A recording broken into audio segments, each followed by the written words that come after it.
in a Caps versus Canadians series, which I still believe will happen. I think the Habs are going to punch their ticket. Last night stung a little bit, but I think they're going to get there, and they will play Washington. Okay. Ivan Demidov will create more buzz than Alex Ovechkin. Oh, deny. It's still Alex Ovechkin here. We're still talking about the number one goal scorer of all time. Like, I get it, there's a lot of hype right now with Demidov, but like, it's got to be Ovi, no? That just seems like you're a prisoner of the moment with Demidov. Oh, I am undoubtedly a prisoner of the moment, but I'm also well aware of the difference between the Montreal hockey market and the Washington hockey market. Oh, I get that, but that's how you create buzz is where you play. Yes, and but that's my thing. Ovechkin can overcome all of that. Yes, though. he can. We witnessed that a couple of weeks ago. He should be larger than life. He is larger than life. Absolutely. In terms of who he is and what he's done. But like anything he does in the playoffs is just a bonus now. Now that he's caught Gretzky, his legacy is secured. Anything he does now is a bonus. That said, you're the one seed. You're expected to win. They will be huge favorites against the Habs. They should win that series, and he will have to factor into that victory. If they lose, he's going to take heat. He should. He's the captain of a team that could choke away a series that they should win. But I'm actually going to confirm this because of Montreal. That's what I'm talking about. Like Demidov in the playoffs, making his playoff debut. If he performs, and listen, he's got to be careful because the playoffs is a different beast. Last night, defensively, I don't know if he's like, I don't know how much St. Louis is even going to play. They were playing Chicago. I understand They're playing Chicago. I understand that. The worst I'm team a in the prisoner league. in the moment. I am a prisoner of the moment. But I just feel like Ovi popped a week ago, 10 days ago. Like, that was the ultimate Ovechkin. I can't believe it. He's done it. He passed Gretzky. All of the oxygen was directed towards him. Ever since that moment, Washington's been pushed completely aside. Now, it'll change once you get back to the playoffs. When you're in the Stanley Cup playoffs, you're going to have your moment. You're going to have your spotlight. I guess I'm saying from a Canadian perspective, obviously in Washington, I'm sure on ESPN, TNT, and all that, it's going to be Ovi, and it should be. Of course it should be. I'm saying because this kid is playing for the Habs, now it's a different world in Montreal. Can I spin it back to you with a little confirm or deny? Yes. Confirm or deny, Ivan Demidov gets more action than Lane Hudson.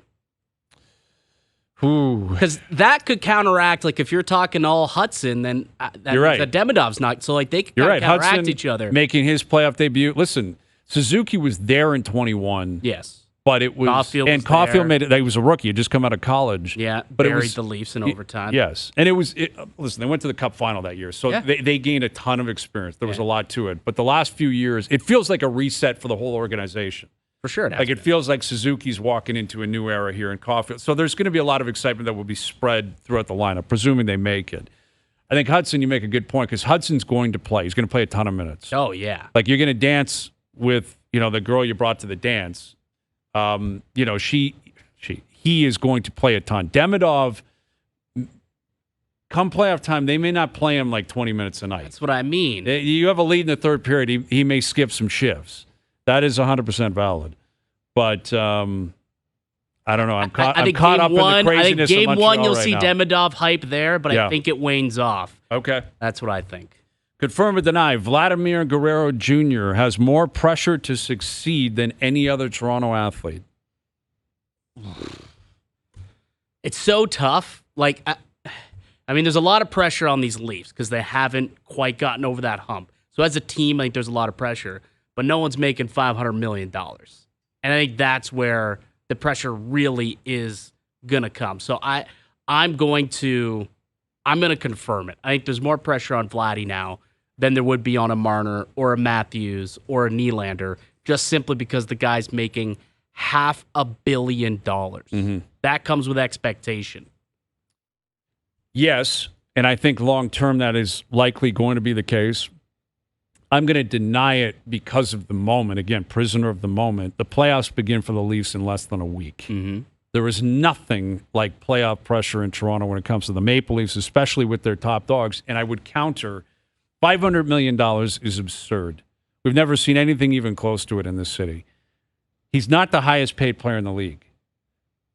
Austin Matthews is the highest paid player in the NHL. And I think the pressure, that's my number one guy. There shouldn't be more pressure on Vladdy, even though he signed this deal that doesn't kick in until next year.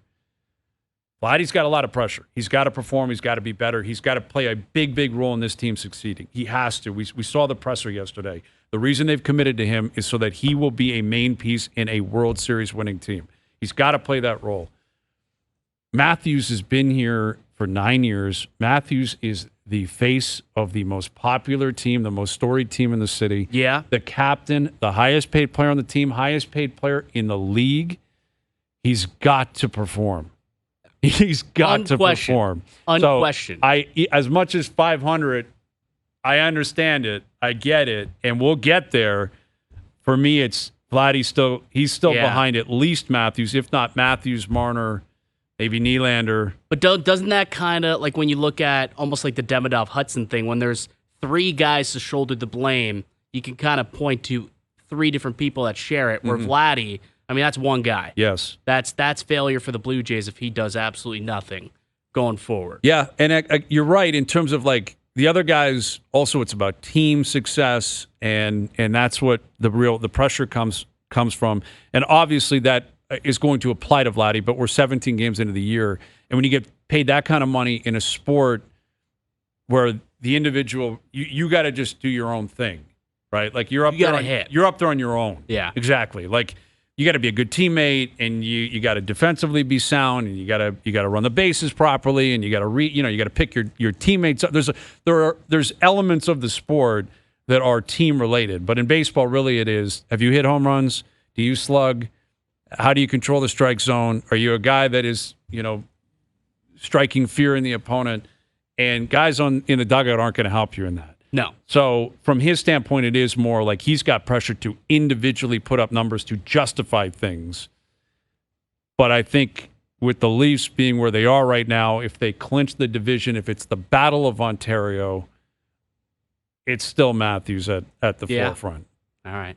I'll concede on that one. Okay. I'll concede. All right. Confirm or deny, continuing here. What else do I have? I've got this one for you. Rory McIlroy, confirm or deny. Rory McIlroy will win at least one more major this season. This season? Mm-hmm. 3 more in the tank for Rory. He's riding a high right now, leaving Augusta National in a green jacket. I'll confirm it. Feeling good. I'll confirm it. Monkey's off his back now. That's what I think. I think the pressure of that, it's off his back. He's playing some great golf. I'll confirm it. I think Rory can win himself one more. Okay.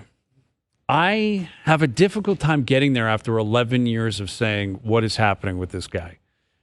You know what I mean? And he's already had a year that he would sign off on forever. Oh, 100%. He's won at Pebble, he's won the Players, and he's won the Masters. He could not finish. If he finished outside of the top 10 every tournament he played the rest of the year, he wouldn't care. If you told him, I'll give you the Masters on its own, he would take it. Probably. Masters with the Players and Pebble Beach, he'd say, where do I sign up?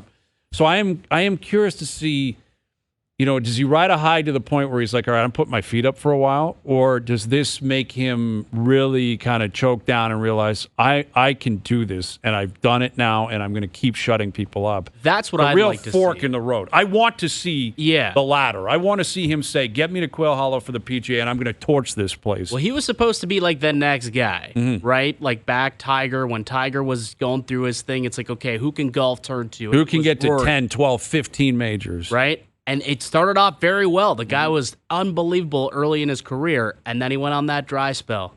And it all came to a close this past weekend. And I just think now, with all that kind of pressure off his back, he can go out there and win one more tournament just to be like, I have achieved what I was set out to do. It took me a while, right? It took him a while to get that done. But if he can win 2 majors this year and get the Masters, get that checked off the bucket list, I mean, you're PGA Player of the Year. You're probably going to win the FedEx. Then you're going into the Ryder Cup on American soil at Bethpage Black in New York. It's going to be incredible. I'm going to confirm it because I want to confirm it. I know that's a cop-out. I want to believe in that. And I think they're courses that set up very well for him to compete. I expect that he'll make the cut and be in the running. It's just there's other guys, too. Like Scheffler is going to be in it. Schauffele's going to get it together here. DeChambeau's going to get it together. He's going to be in the hunt. When you get to the U.S. Open, that guy's going to be in it. Quail Hollow, he's going to be in it. So there's tough competition. There's no guarantees. But it's amazing how his reputation has changed like that. Like I this know. time last week, it's like, I don't know with McIlroy. I don't know if he's ever going to win. Or what are we going to think of when we think of McIlroy? We'll think of him throwing away majors. Dude, And Sunday at about 11 a.m., you're thinking that. yeah. You're like, what's this guy going to do? And then again at 12:28. It just kept going. And again. And going. Then he choked it on 18. I know. And it's like, oh my God, he's going to do this again. It just kept going and going and But he going. did it. But he did it. He did it. And that's all I think that he'll matters. do it again, Hazy P. Okay. You sold me on this.